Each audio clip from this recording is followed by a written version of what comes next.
शिंदेंना मुख्यमंत्री करायला तयार होतो, पण त्यांची आपापसात चर्चा झाली नव्हती. शरद पवार हेही म्हटले की आम्ही एकनाथ शिंदे यांना मुख्यमंत्री करायला तयार होतो, परंतु त्यांची आपापसात शिवसेनेत चर्चा झाली नव्हती. माननीय शरद पवार साहेब असतील, राहुल गांधी असतील, यांच्याविषयी मी इतकं सांगेन की या दोघांचं एक मत होतं की या सरकारचं नेतृत्व एक अशा चेहऱ्याने करावं की महाविकास आघाडीतल्या प्रत्येक घटकाला ते मान्य होईल. एकनाथ शिंदे मुख्यमंत्रीपदी नकोत, आम्ही त्यांच्या हाताखाली काम करणार नाही, हे सांगणारे सगळ्यात आधी सुनील तटकरे, अजित पवार आणि दिलीप वळसे पाटील. आम्ही सिनियर आहोत, आम्ही ज्युनियर माणसाच्या हाताखाली काम करणार नाही. अमृत नोनी गॅस्ट्रिन, अपचन, ऍसिडिटी, गॅस्ट्रबल ह्यापैकी तुम्हाला कुठलाही गॅस्ट्रिक प्रॉब्लेम झाला, उपाय एकच, अमृत नोनी गॅस्ट्रिन. ही त्यांची भूमिका होती. इतकंच कशाला, 2019 साली जेव्हा मुख्यमंत्री पदावरून भाजप आणि शिवसेनेमध्ये वाद सुरू झाला होता,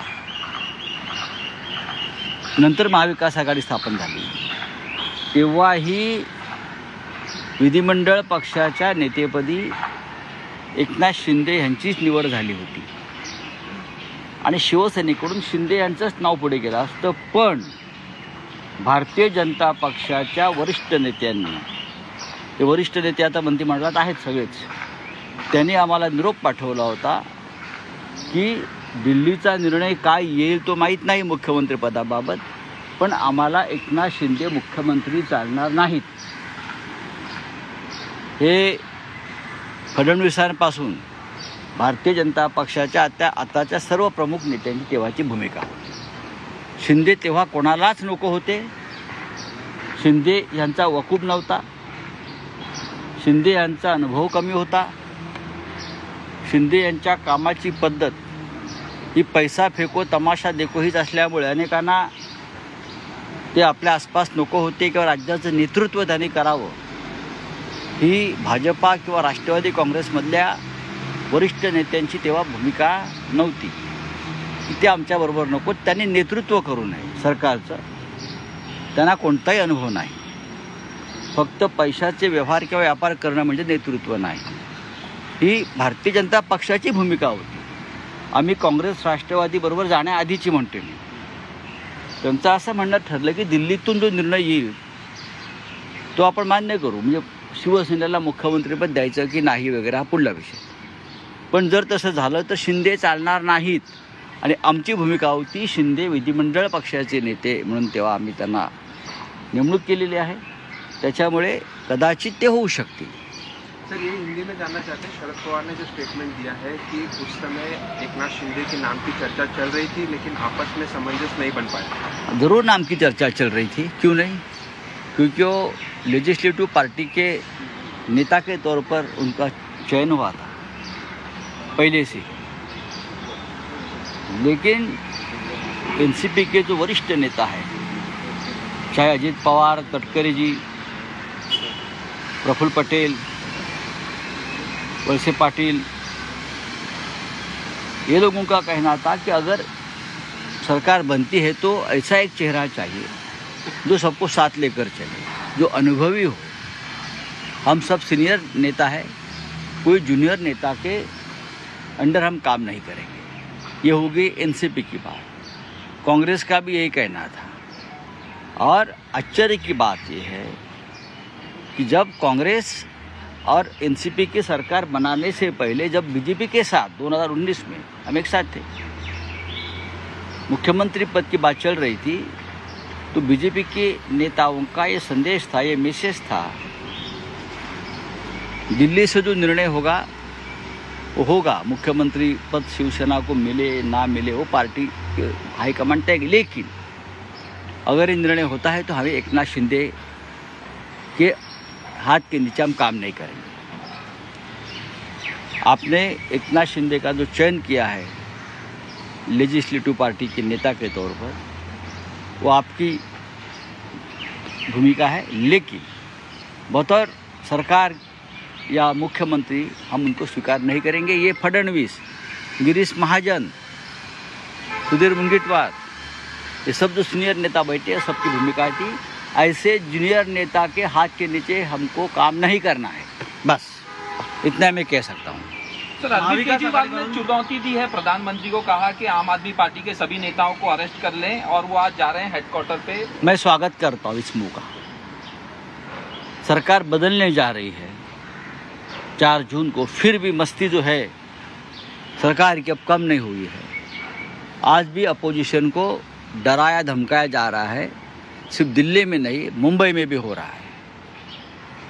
चोरी का पैसा बचाने के लिए गृह मंत्री खुद आते हैं मुलुंड में, जो पैसा हमने पकड़ा है गृह मंत्री को खुद आना पड़ता है। भाई ये कौन सा कानून है? गृह मंत्री वही दिल्ली में चल रहा है, वही और स्टेट में चल रहा है।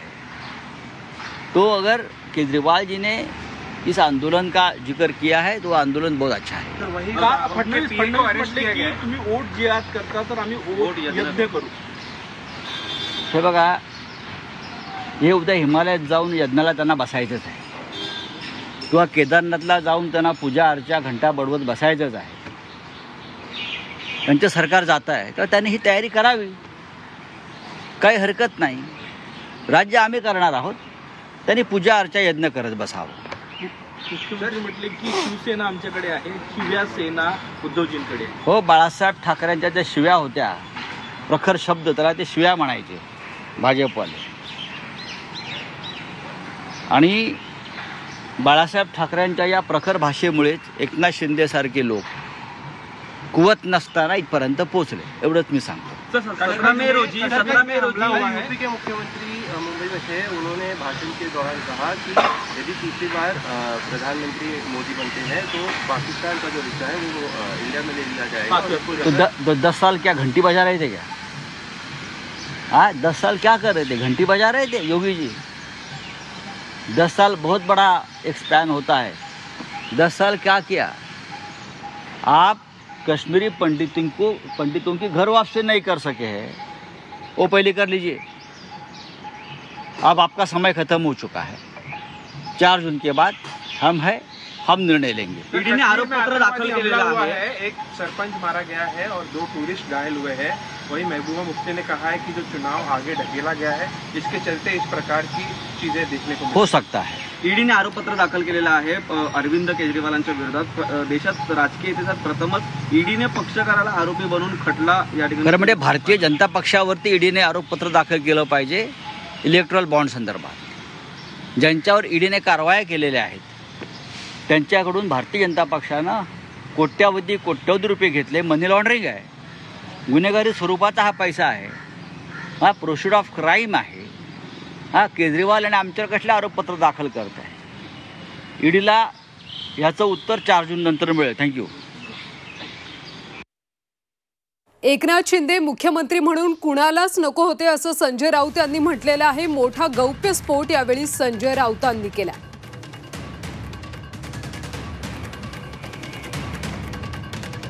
तर खासदार संजय राऊतांनी मोठा गौप्यस्फोट केलाय। शिंदेंना सीएम करण्याची आमची चर्चा होती, मात्र त्या काळी भाजपला सुद्धा शिंदे हे मुख्यमंत्री म्हणून नको होते असा गौप्यस्फोट त्यांनी केला।